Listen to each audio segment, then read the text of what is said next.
Good afternoon. We are live on the Maize and Blue Review. Good afternoon, Michigan football, along with former Wolverine Jerry Diorio. You see him on the screen. If you are watching, I'm Dennis Fithy and Jerry. Great Friday to you. How are you? Great to be a Michigan Wolverine, Denny. Fantastic. I had a little issue coming out of Houston out of the game, but everything seems well now. Everything's moving naturally and positively. Well, that's what we like to hear. Other than that, your trip to Houston and watching everything that transpired there, pretty good, though. We talked with you right after the game for a few minutes. You seem like you're in a pretty good mood. Yeah, it was really, Denny, I didn't really have any issue until probably about 4 or 5 in the morning, and then it just hit. And if you ever had a gallbladder issue, you know what I'm talking about. But no, it was great atmosphere, great setting. I still prefer the Rose Bowl the way that was. As far as the settings are concerned, I would think that would be something that needs to be talked about. That Rose Bowl experience was outstanding. But the national championship game, great game. I think there were a couple times where we could have really put the final nails in the coffin earlier, but oh well. Yeah, it turned out all right. So we'll all agree on that part. We got lots of things to talk about when it comes to Michigan football. Part of that is Sherrone Moore, who could be, as soon as this weekend, be the next Michigan football coach. We don't know right now, but we do know that there will be an upcoming season. And so everything that involves an upcoming season in the off season, spring ball, the summer phase, I guess what we're in right now, the winter phase. We'll get to some of those things, see where Jerry's at with them. We'll start with what is on everyone's mind, and that is Jim Harbaugh. Now, Jerry Harbaugh interviewed with the Chargers on Monday and the Falcons on Tuesday, and now there have been a few others that have interviewed with Chargers, and heading into this weekend, the Chargers are going to have more interviews. So while we are, I think, hoping that this gets done sooner rather than later, we're still kind of just letting this play out and see if Harbaugh returns to Michigan or if he goes to the NFL. I mean, how are you thinking about this? Denny, we were talking just before the show, and you mentioned, I think it was the Maize and Blue magazine or who, I'm not sure who it was, but you were mentioning that they were talking about several sources saying Harbaugh is having the same issue at San Diego that he had at Minnesota last year. Correct me if I'm wrong so far. Yeah, maybe that was it. Like that could be a snag. It was, it's weird because this year Minnesota was actually 2 years ago. So I mean, it's I how it goes. But yeah, but maybe Harbaugh went in there. People trying to get a feel for the interview. I've heard that somebody that I talked with said they heard that the interview went really well. But hearing that Harbaugh could have gone in there and things may have not gone the fantastic grand slam. That would not be a surprise to me, knowing Jim Harbaugh, depending on who was sitting in there, anything, really anything that was said coming out of there, I'd be like, oh, I can see that, so, that's where we're sitting right now. And the other thing we talked about, Denny, is Jim Harbaugh wants to be wooed. He wants to be wild. He wants to be, red carpeted. Pretty accurate, correct? Why wouldn't you be? If you're Jim Harbaugh, why wouldn't you be? I mean, look at where he's at right now. He's at the University of Michigan. All Board of Regents are on deck supporting him. The president of the university is supporting him. The fan base, the players love him. I don't see how you improve that situation if you're Jim Harbaugh going to the pros. You're going to have, if you want Jim Harbaugh right now, I think you're going to have to wow him. You're going to have to woo him. You're going to have to tell him, yeah, the red carpet is here. You've got carte blanche. And Yeah, Jerry, if an owner or a GM got a hold of me and said, hey, can I talk with you for a minute or two about Jim Harbaugh? And they said, what do you think he's going to be looking for heading into this? Do you have any ideas? And I'd say, yeah, I got a lot of ideas. I followed him at Michigan, through his playing career in the NFL, the San Diego to Stanford to the NFL, in the 9 years at Michigan. What Jim Harbaugh, number one, is all about is winning and trying to do everything every day and keep no stone unturned to that end. Everybody that's working for him, he wants to be, rowing in the same direction. Everybody under the roof all has the same focus. That is what is going to be most important. You want to talk money, you want to talk about interviews, how he relates with the media, the fans. I would put all of that over here, and I would just talk about the single-mindedness of trying to win if you wanted to get Jim Harbaugh as your next head coach. Now, I don't know who those guys talk with and what kind of responses they got when they did talk with people, if they reached out, to see. I don't know if that's obvious to everyone. People always say all kinds of things about Jim. Well, he's really quirky, and, he'll start talking about chickens, and, he does do all those things. But I'm telling you that that is going to be the essence of a sit down if you're in a meeting and you're trying to get to the brass tacks of things with Jim Harbaugh and know what makes him tick. That's what it is. It's not about talking about anything else. You can flower it up with, talking about his players and, he liked Bo. All of those things are great, and he will talk about all those, but you need to talk about how you're going to win, and is everybody on the same page? And let me throw one more caveat in there, Denny, and I'm not trying to sound like Jim is just a tremendous egomaniac or anything. One other caveat is he wants to do it. He wants to win, first and foremost, his way. He feels he has the best formula. When you look at the University of Michigan, I think Michigan right now is sending a message to the entire National Collegiate Football Association that good old school football still exists and can still win football games. Jim Harbaugh puts an emphasis on tight ends.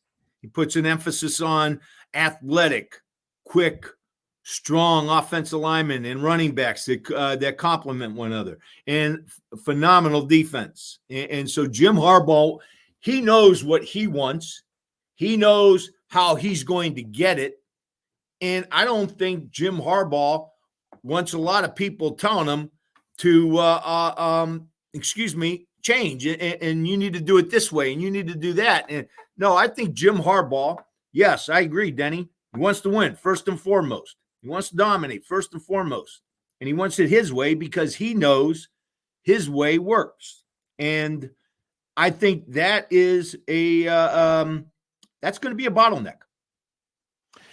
I agree with that. I think when he came into Michigan, he had his ideas and he tried to do all these things, and then it seemed like it kind of plateaued. I think right after the spot down there at Ohio State, so that was in the second year. Then it kind of plateaued, and I think he did give up some control. Let's try speed and speed. Tried some different things, but then 2020 after that, he said, "No, you know what?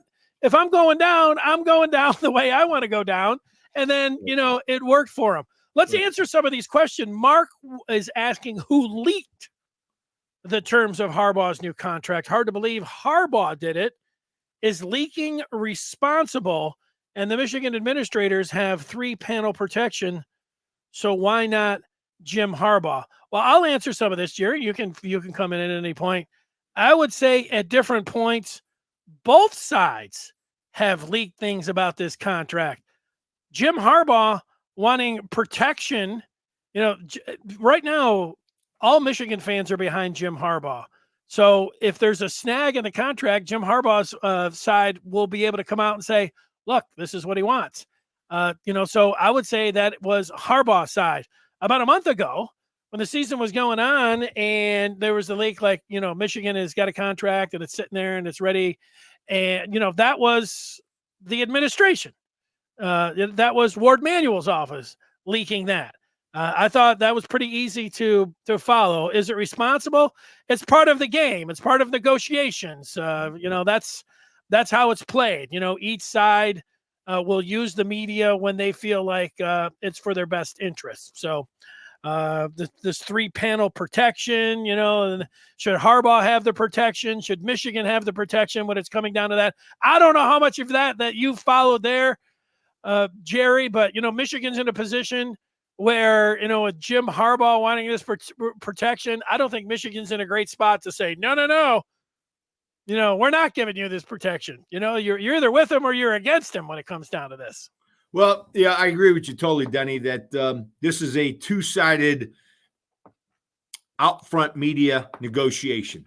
I think Harbs his team has leaked some information. I think the university has leaked some information. So, yeah, this is a kind of a public negotiation between the two, which, that happens. I mean, that's all fair.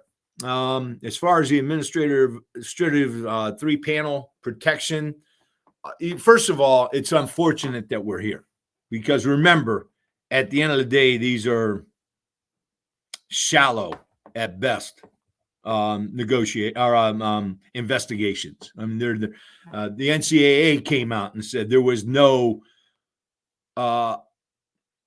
advantage that Michigan got in their win for their quest for the national championship after the game. So even the NCAA is saying there was no advantage. There was no super advantage. And if anything, Michigan paid a price because remember, everybody in the country at the level of Michigan has that department of decoding. Everybody has it because it's legal. Now, the gray area, okay. You know what they say about gray areas there. You're not guilty in gray areas. But it's unfortunate that we have to have this kind of negotiation because of these shallow investigations. Jim Harbaugh granting that protection, I like it. I think he should be given the protection. I think it's an opportunity to really go out there and promote what he truly wants, which is revenue sharing for the players. And so I would think more coaches would be there with them. Yeah, I would look at it like this. I think I would appreciate if I was working, I don't know, for Ward Manual or if I was a regent or, thinking about we have to protect ourselves. Like we just can't be going hog wild, can we? And I would say, look, being responsible, with money and everything else, it's really easy for me to say, yeah, go ahead. He's worth $200 million a year anyways for what he's bringing in and what he's able to do for the football program and filling that stadium up. He might be worth more than that. So, that contract, I mean, those are the things that they have to talk about. Like, and you are believing him to a point, and then you are also, trying to protect yourself. But in the end, you got to say, how much is he really worth, to this university? And he's worth all of that. I mean, if they're giving him, you're coming down there saying, wow, well, if we're going to be on the hook for $100 million, if the NCAA comes over the top or something, well, that's the price of doing business right now. And I would say, this isn't some shot in the dark with somebody that you're trying to bring in. This is somebody that's proven. This is somebody that that you have talked with about these situations, and you might feel the same as Jerry, like when we're like, yeah, boy, they really got us for nothing. And yet, are they going to come back at us? So I think all of those things, but the biggest thing is I know they got to be responsible, but they have to look themselves in the mirror and say, hey, how much is he really worth? And he is worth it. And not to mention, Denny, we've already proven we can work through this situation. So what the NCAA is doing is basically trying to replay last year.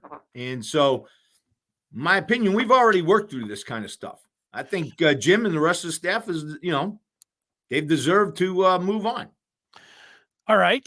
Here are I like how this has worked here because these are both in terms of feedback, the battling opinions of Michigan fans. And this is where they're at. You're either in one of these categories. Steve says Ward Manual is the reason for the NFL tour for Jim. He may be right. There's plenty of people that believe that Ward won't put in that protection, won't get fully behind Jim Harbaugh, is looking to be responsible with Michigan's money. And, that's why Harbaugh is doing this NFL tour. Meanwhile, OT says Jim Harbaugh is the reason for the NFL tour. He wants a Super Bowl. So it's one of those two things that's going on. Now, you mentioned Amazing Blue Review and our publisher, Josh Henschke. Here is what he is saying. It's not an unfair ask, but contract language is important. I can understand Michigan not wanting to screw themselves. That's from the very top.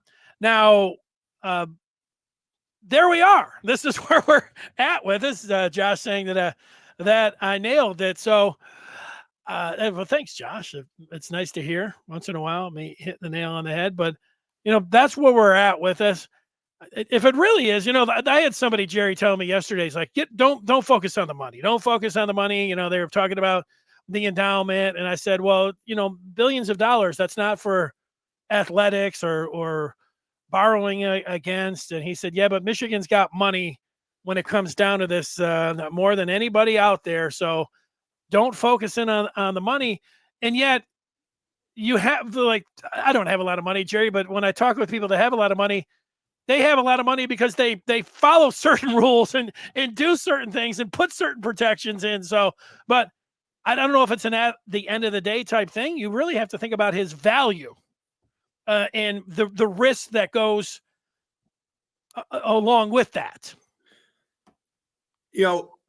We won the national title in 97 and before that 48. So here's our head coach with a national title in 8 years. And so I think he deserves every opportunity to come back. And if that means giving him some sort of protection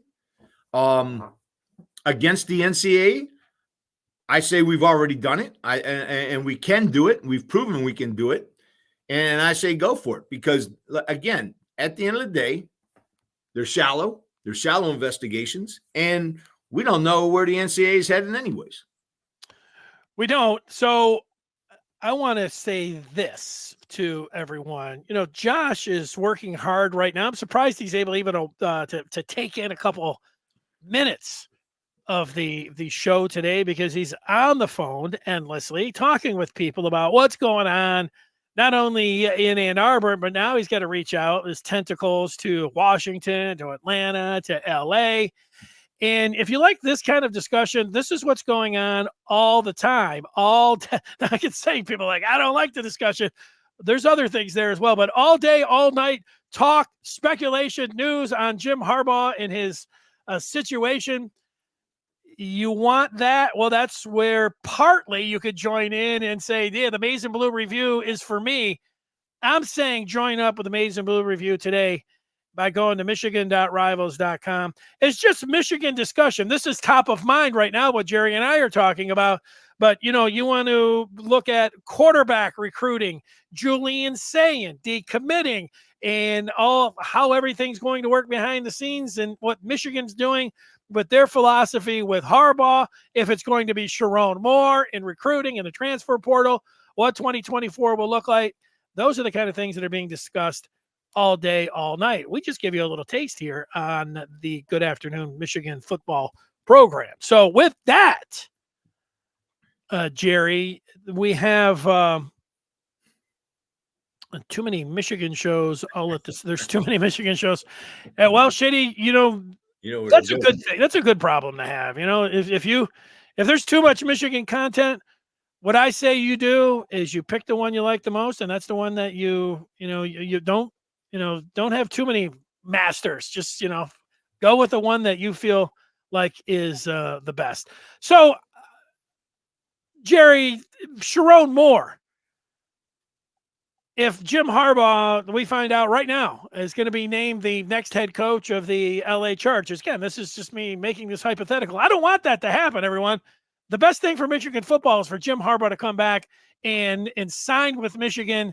And for the next 5 to 10 years, I believe that Michigan could be in this same situation, if not once, even multiple times, in terms of having a parade. So, yeah, I want Jim Harbaugh to come back. I know this is not the most fun thing. The January Jim?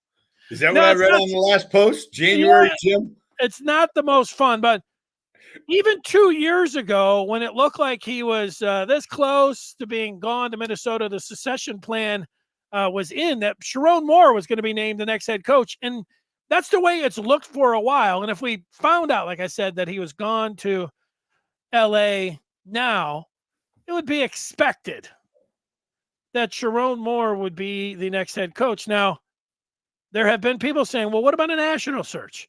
What about others? And then there's also been, it has been mentioned that, well, wouldn't Sherrone Moore be like Ryan Day? Wouldn't he be in a third base type situation that was used? What are your thoughts there? Well, Denny, a lot of people want to sit there and say that we need a coach with some coaching experience. We should put it out there nationally and get the best hire possible in that situation with coaching background.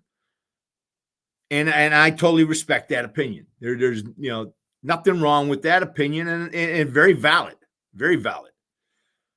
This is a unique situation, however. You've got a guy who's proven that he can come down the stretch, win those 3 big games, bang, bang, bang, with all kinds of controversy and just problems all over the place, just trying to keep those kids focused.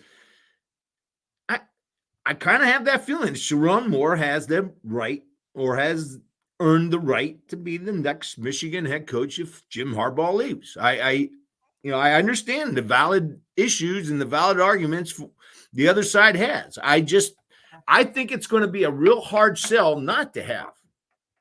And I'm not afraid of the reaction and the public reaction, the fan base.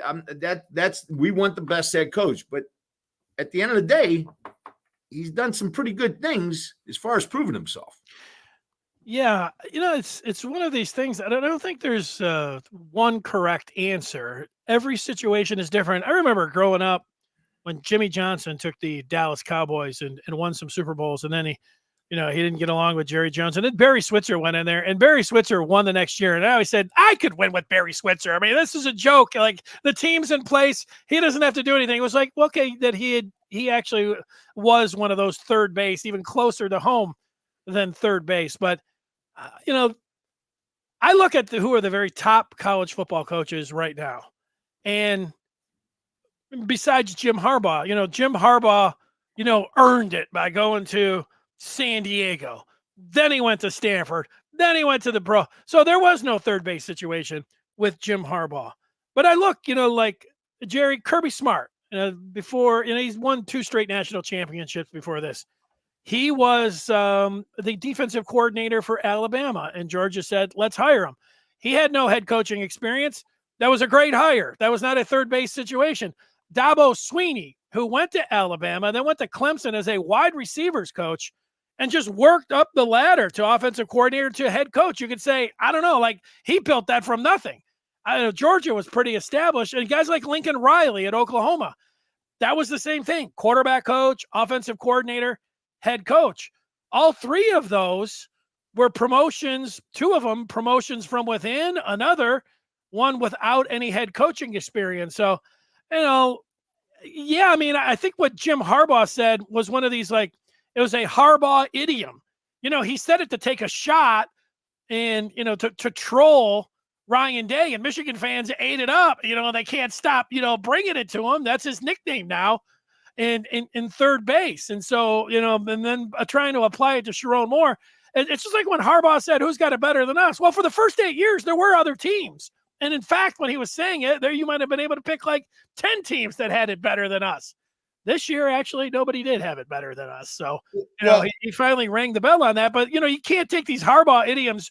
You can take a coach with coordinator experience. Look at Jim's brother, John. Was he a head coach before he got the job at the Baltimore Ravens? Was he even a coordinator? I believe he was a special teams coordinator, but special teams coordinator, not a defensive coordinator, offensive coordinator. He was the special teams coordinator. All right, yeah. So that was a great hire. Hey, you can, if I remember correctly, remember Corker at Miami of Florida. Larry Coker. Yeah. Larry Coker from Miami. I don't believe he had past experience as a head coach. He took a program that was pretty solidified. And, when you sit there and compare third base to Sherrone Moore, night and day, in my opinion. First of all, third base never had to go on the field losing his head coach for 3 games and losing his head coach the night before the game. There are so many things that could have went wrong in those 3 games with Sherrone Moore that we're not talking about third base for Sherrone Moore anymore if something goes wrong. He's got some head coaching experience, your point. I'm sorry? He's got some head coaching experience is what your point is here. My point is he went through the gauntlet. I mean, Penn State, Maryland, Ohio State, anything could go wrong in those games. And here's a good one there. That's right, Shady. Bob Stoops.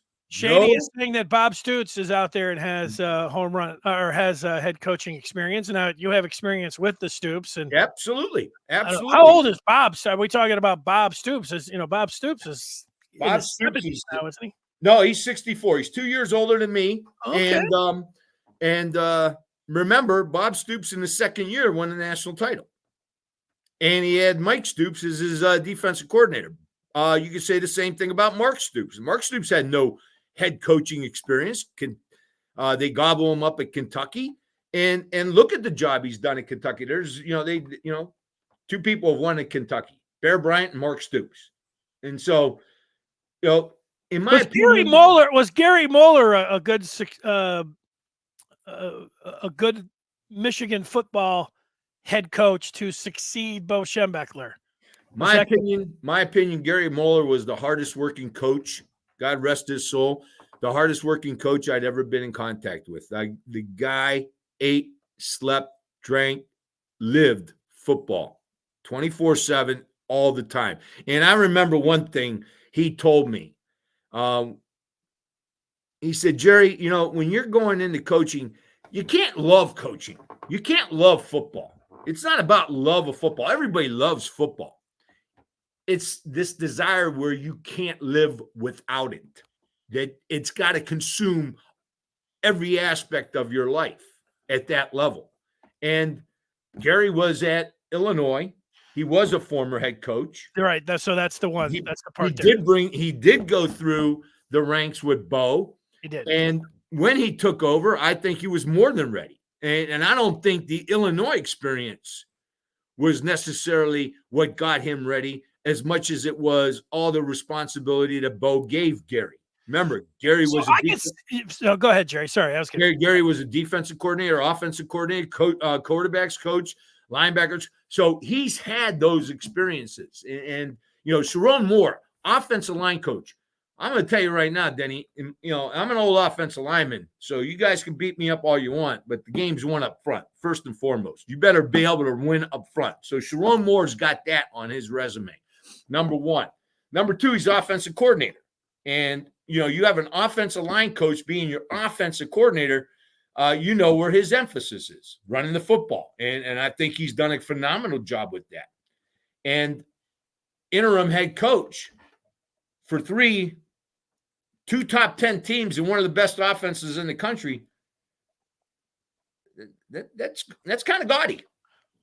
I kind of see if you're a Michigan man and you look you look at Bo, what he did, the cradle of coaches in Miami, Ohio, and it worked. And then Gary Moeller, you just went through his bio. He did have those couple years at Illinois. When they went to Rodriguez, they went to Hoke, was a Michigan man. He had success somewhere else. So looking at it, this is one of those things because I think Harbaugh, said it. I hear what you're saying when it comes down to that. Here was somebody talking about, Sherrone Moore, saying that, Moore's got a little Bob Stoops in him because he, has that experience. Shadyville likes Moore's charisma. And I got to say about Sherrone Moore's charisma as well, I don't know if it's something that So it must be something that you can work on. But some people have it, and they command a room. And part of it is knowing how to speak and, having charisma and a twinkle in your eye, whatever it is. But Sherrone Moore definitely has that. And I can think when people say, boy, he really connects with recruits, man, you have to really, when you talk to recruits or you talk to people that are in recruiting, they talk about Sherrone Moore, they say, man, this guy's got it when it comes down to recruiting. Well, he's got it. I remember the first news conference that he went up there. I listened to him. I'm like, this guy's going to be a future head coach. I could tell in 2 minutes. Up there, he knows how to command a room, and I think he knows how to command. You got to be a general, and I think he can command, and be a CEO. I've seen that with him from day one. I remember when I saw Mike Sainristil the first time he was interviewed, and this is just a player, and this was before he was Agent Zero and one of the great Michigan football players of all time, national champ, captain, and all that. I listened to him for 1 minute. I'm like, this guy commands the room. This guy's got that charisma. So I've always thought that about Sherrone Moore myself. So I think he is ready. But Jerry, what a point that what he's had to go through this year.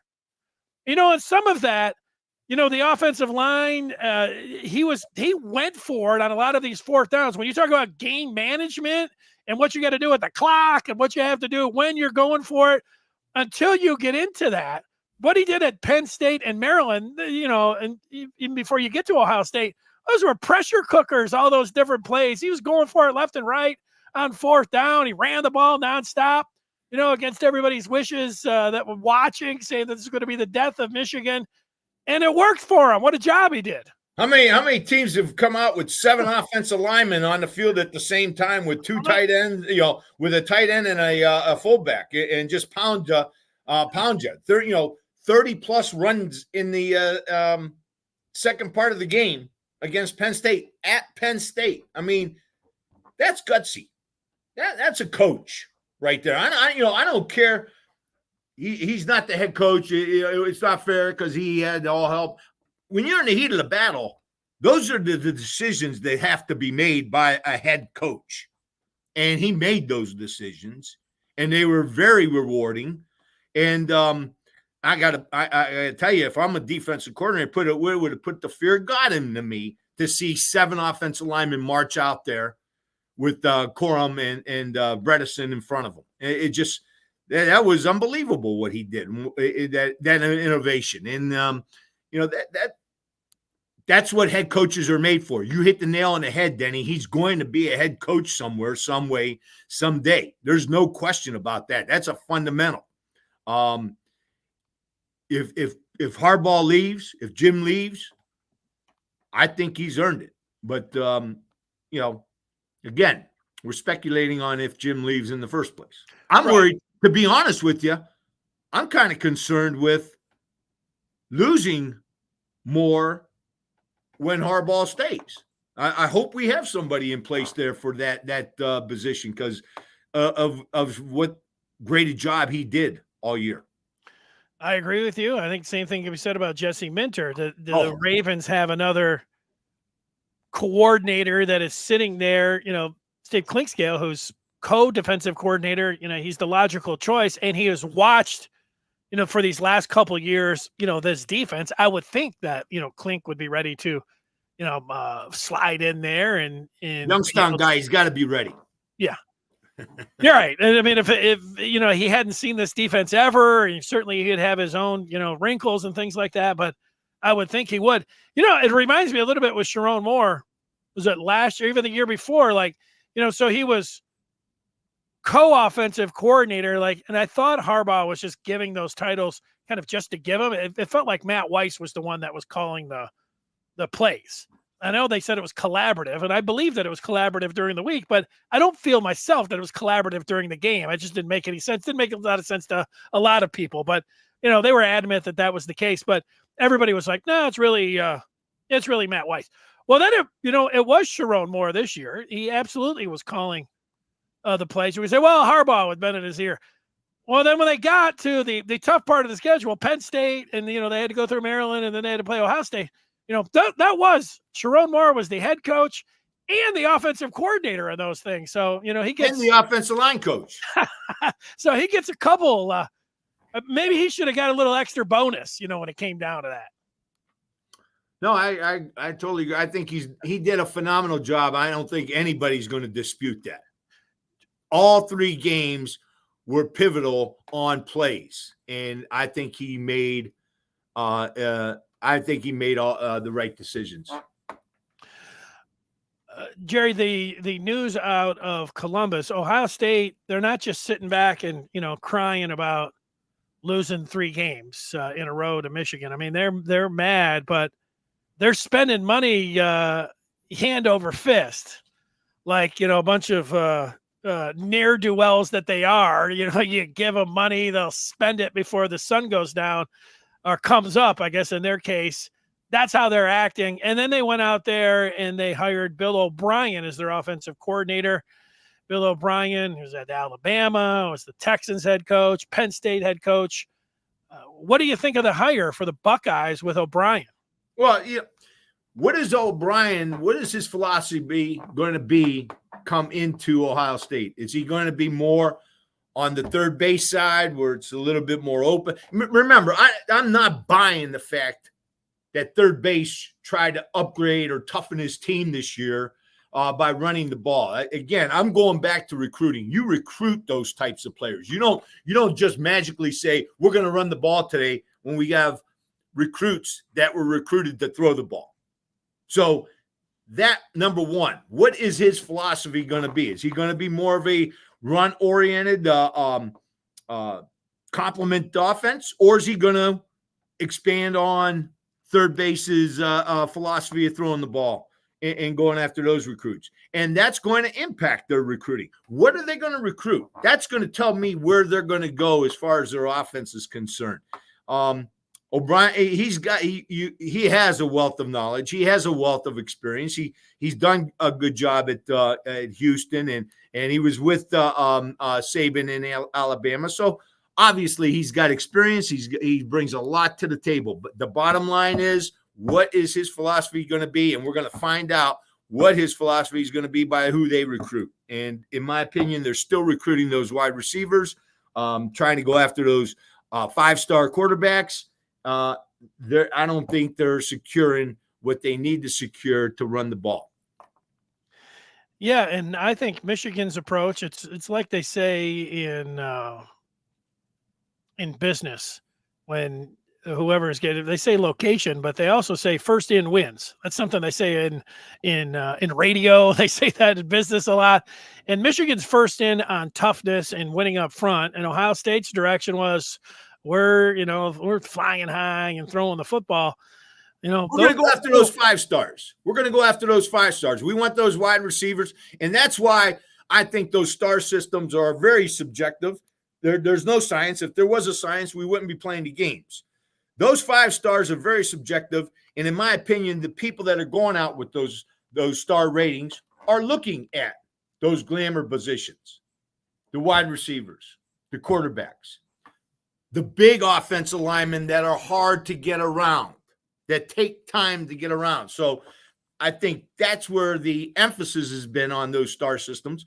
You look at Michigan, we're routinely in the top 15, not top 3, not top 5, routinely top 15. And the reason, in my opinion, is those star systems are not valuing the solid tight ends that we get, the offensive linemen we get, the running backs we get, the defensive line we get. So that's my opinion on the star system, and that's my opinion on Ohio State. That's what they've gone after. That's what they've chose to go after. That's their issue.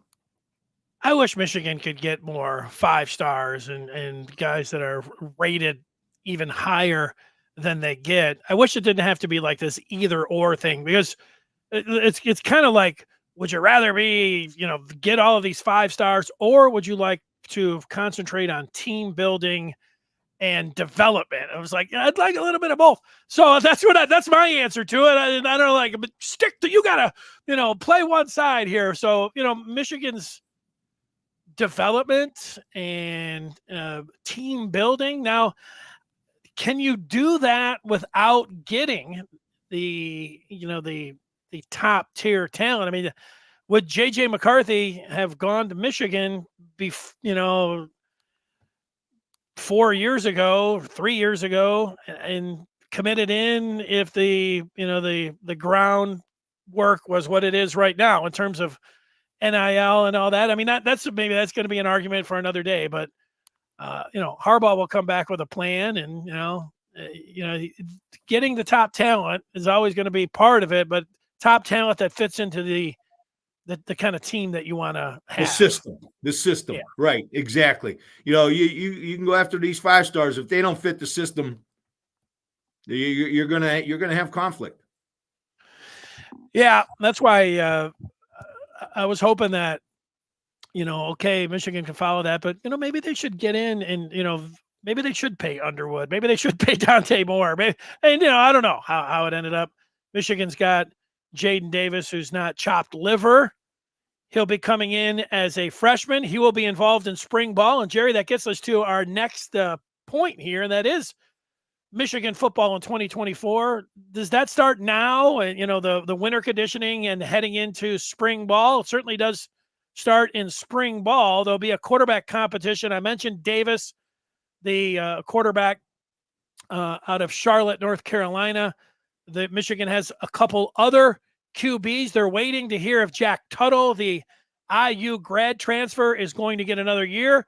He would be the most experienced quarterback on that list. Davis Warren is also somebody that is in that quarterback room. And then the 2 sophomores from this year, Alex Orji and Jaden Denegal. When you think about all those signal colors and how you're looking at it, I mean, how are you looking at it?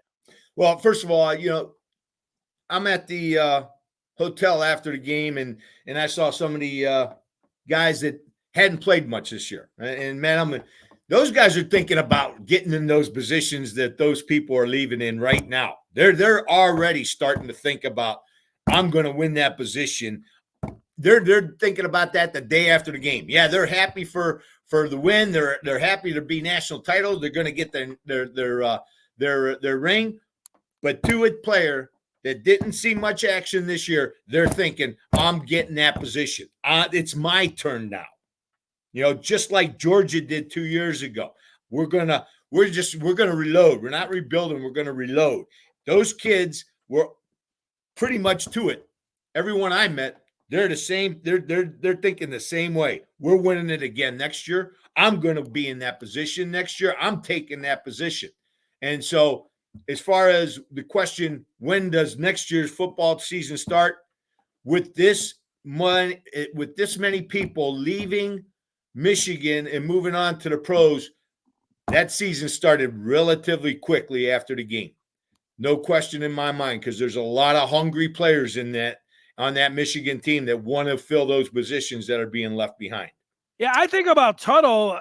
He's got the most experience. And again, he'll either be coming back as a grad assistant or heck, he'll be coming back as the most experienced quarterback. He had more mobility than I thought coming in. He displayed that a little bit during the season, but certainly in the spring game, he also turned it over a lot. That was the same thing with Davis Warren.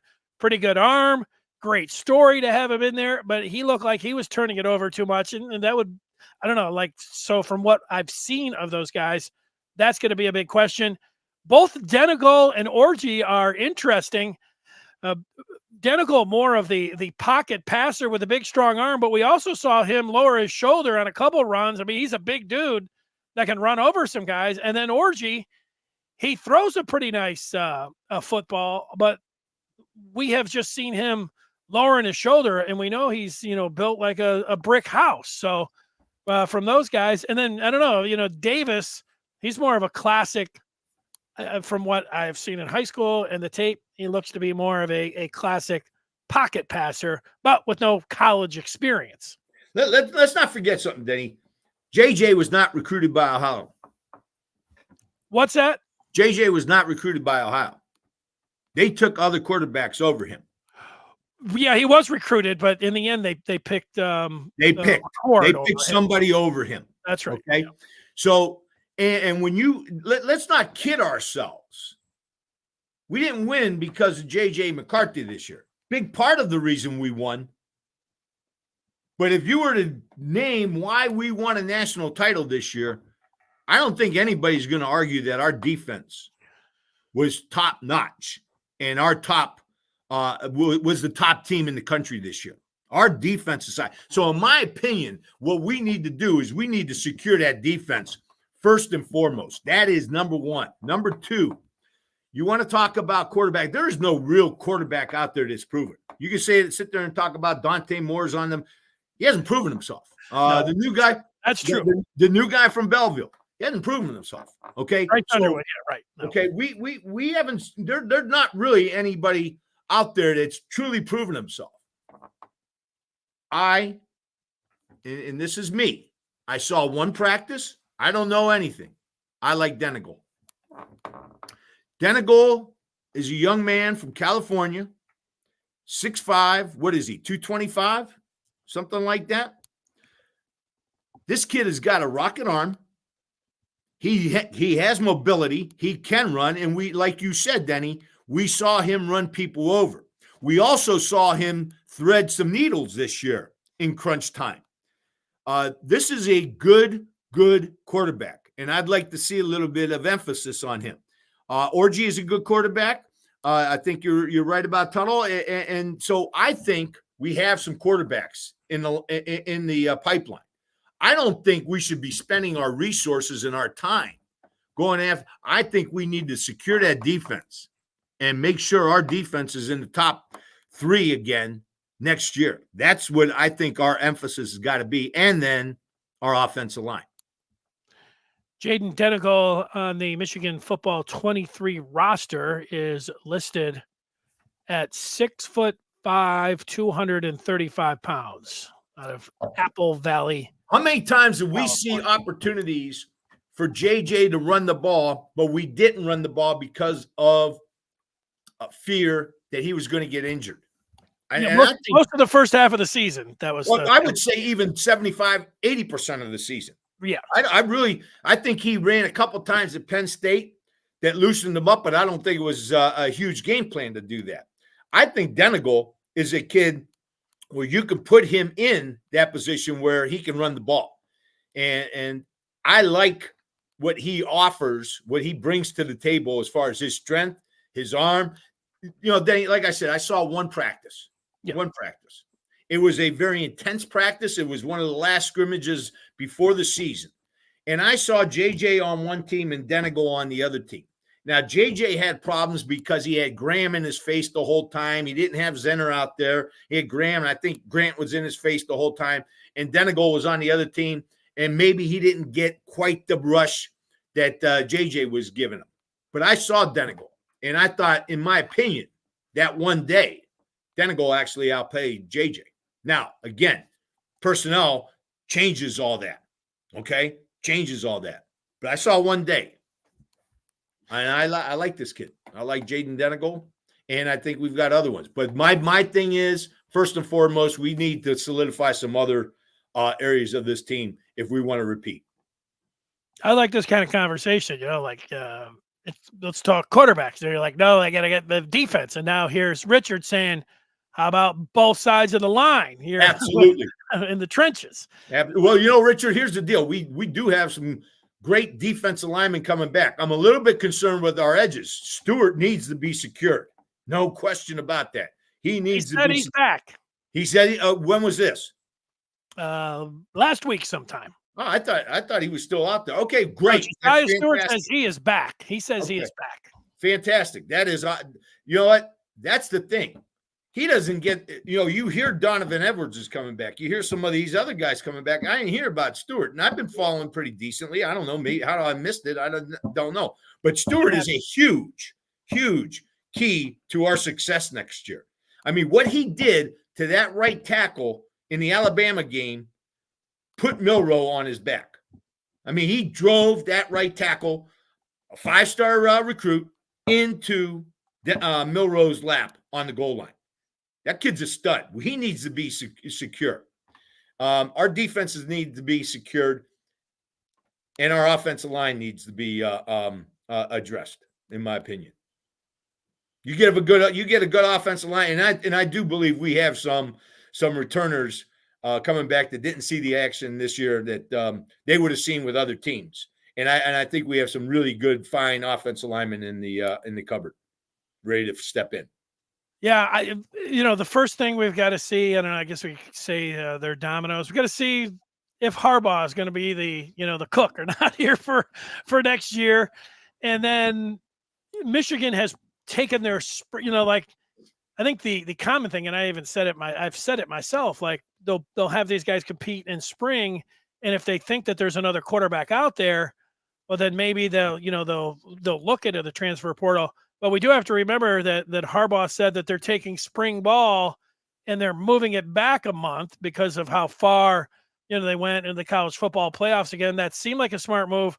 Well, my guess is without having all of the times of all the spring games of all the teams, that everybody else is going to be playing spring football before Michigan. So the idea that you can go through spring ball to see if these guys are ready and then wait afterwards might not be the case. They'll be doing a lot of scouting of these spring games where they could go and watch them. I'm not saying scouting. I don't know if they're going to be bringing whatever. I guess I have to watch how I say scouting. They'll be looking at these other QBs and see that maybe that could be, something. Great stuff, Jerry. I've got one other thing for you, if you'll allow me here. It was over 30 years since since the Detroit Lions won a playoff game.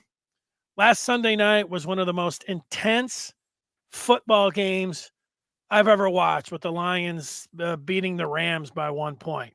From start to finish, that was a hold your breath, intense kind of game. Amazing crowd, great performance there by the Lions. Full credit. I'm not used to saying that, so I'll, be tripping up here talking about the Lions, but it ends up working out for them now, Jerry, because it was Dallas and the whole thing that happened with the 2-point conversion, and they got screwed. Well, Dallas loses, and now the Lions get a second home playoff game, and they're a big fat favorite against Tampa. So I don't know, how are you feeling about the Lions? Let me say it slow. How are you feeling about the Lions' chances to get to the NFC Championship game? Under first-time head coach Dan Campbell, very good. How's that answer, Denny? That goes back to what we were talking about. How's that answer, Denny? Yeah. Right. No, I think the Lions are sitting in a very good position to go to the NFC Championship. I thought they would win the division, their division way back when. I didn't realize the North Division was going to be as strong as it is. I'm sorry, you got a smile on your face. Well, I'm smiling because actually when it was the North, Tampa Bay was actually in the North with them. It's the Central now, but they're playing their old North rivals in Tampa Bay. So that's where the smile came from. Denny, LaFleur has probably done the best coaching job he's ever done in Green Bay this year with this team. And so that division, the Lions winning that division, it was huge. I mean, that was no giving. And they're a great football. When you look at the Lions, it's not a feel-good story. This is a good football team. And this is a good football team that has been built over the last couple of years in the draft. Great running backs, great defensive line, linebackers, great offensive line. I'll tell you what, we're probably looking at one or two in the offensive line category. Jared Goff has had a phenomenal last couple of years. And so the receivers, a lot of receivers to pick from. And so the Lions, that's not a gimmick. This is a solid football team. And yeah, I believe every bit that they're going to be in the NFC Championship, and wouldn't be surprised if they're playing a couple weeks later. I thought something that was encouraging. I agree. I mean, the Lions are at home. They beat them during the regular season. The way that crowd, jacked them up, the way they can play against the run. I mean, it feels like they're in a great spot here to get to the NFC Championship game. I was looking at something from Warren Sharp today, who talked about the Packers' ability to run the football in the outside zone. And the stats for San Francisco, they allowed over 5 yards per carry, which was 31st in the NFL on outside zone runs. They were 31st in expected rushing yardage out there, 27th in success rate, 31st in explosive run rate, 32nd, that's dead last, in 3.6 yards after contact. That is all. You would think the 49ers would be like number one in those things, not where you're talking about the outside zone. And with what they have with Aaron Jones right now, that seems like it plays right into the Packers' hands. I'm saying all that. That's just one stat, but I think maybe they could give him. Maybe they can give him more than we're thinking about. Denny, it's hard to get defensive ends to get a pass rush and then also play the run. You know what they always used to say, Denny? You run at speed. You run at speed. And so Warren Sapp's pretty knowledgeable about what goes on upstairs. This is, I know it's close. This is Warren Sharp. I want to listen to him. It's 40 seconds. Let's see if I'm getting this right or not. Now they're going to get one in the Green Bay Packers. I think the Packers are going to have to come out here aggressively. Now, they're going to have to run the ball a little bit early in this game because they need some balance. They can't just have Love step back to pass over and over again. And I think if they use outside zone, they may have some success here. Look at some of the stats. The 49ers this year versus outside zone ranked 31st in yards per carry allowed, 31st in EPA per rush, and 31st in explosive run rate. And when Aaron Jones is on the field and running the football, the Green Bay Packers use 43% outside zone rate. They call it at a very high rate. Whereas when it was A.J. Dillon, only 29% of the time were they calling outside zone. So they're going to need to call more outside zone runs. They can have success. The 49ers have gone up against a lot of offenses that have not really utilized outside zone concepts very frequently. Now they're going to get one in the Green Bay Packers. I think the Packers are going to have to come out here aggressively. Now, they're going to have to run the ball a little. All right, Jerry. I mean, that's what I was looking at. So it does sound like that's what he's saying, that the 49ers have not had much success against that outside zone, something that the Packers are going to throw at them. And excuse me, Denny. I thought you said Warren Sapp, but Warren Sapp and Warren Sharp are very close. He's absolutely right. I mean, when you look at the 49ers, they've got great edge rushers, but sometimes edge rushers don't equate to run stoppers. And you got the Packers. Jones has been he was phenomenal against Dallas. I mean, I think about it, Denny. They're running the ball in the fourth quarter, third quarter. They're running the ball. Everybody and their brother knows they're running the ball, and they're still picking up 6, 7, 8 yards per carry, busting them. And so this is a good running team. And if the Packers would have started the season like this, and we were talking like 6-7 weeks into the season, we're like, man, the Packers look great, and Jordan Love looks great.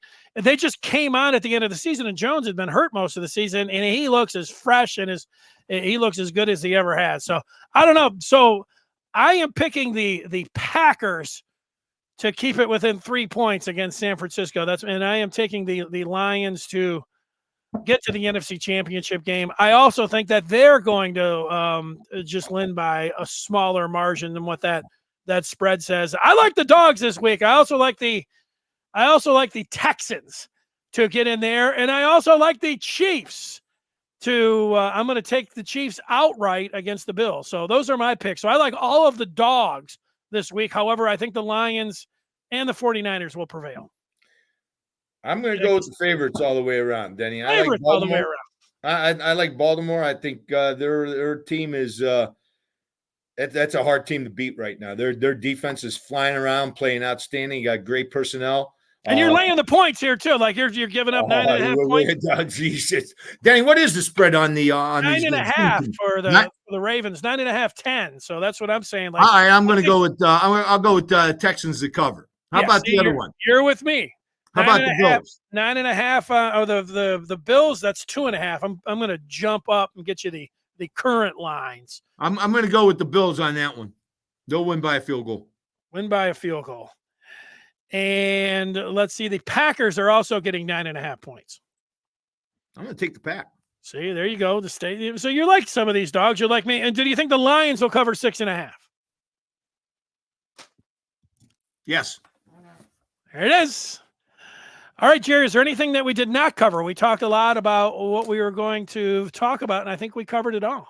Next week, Denny, we're going to talk. I want to talk a little bit about way college football is evolving. Nick Saban leaving and what's going down in Alabama is really indicative of what's going to what's happening in college football. I think that I think Nick Saban seeing the writing on the wall. His team is not prepared to match all these other teams financially, and I'm not calling him out as far as being trying to get out, and he's already done a phenomenal job. He doesn't have to prove anything to anybody. He's one of the greatest coaches that's ever played. But I think it's very interesting that he's getting out now, and these kids are leaving, and you're getting rumors that Alabama doesn't have the finances that other teams do.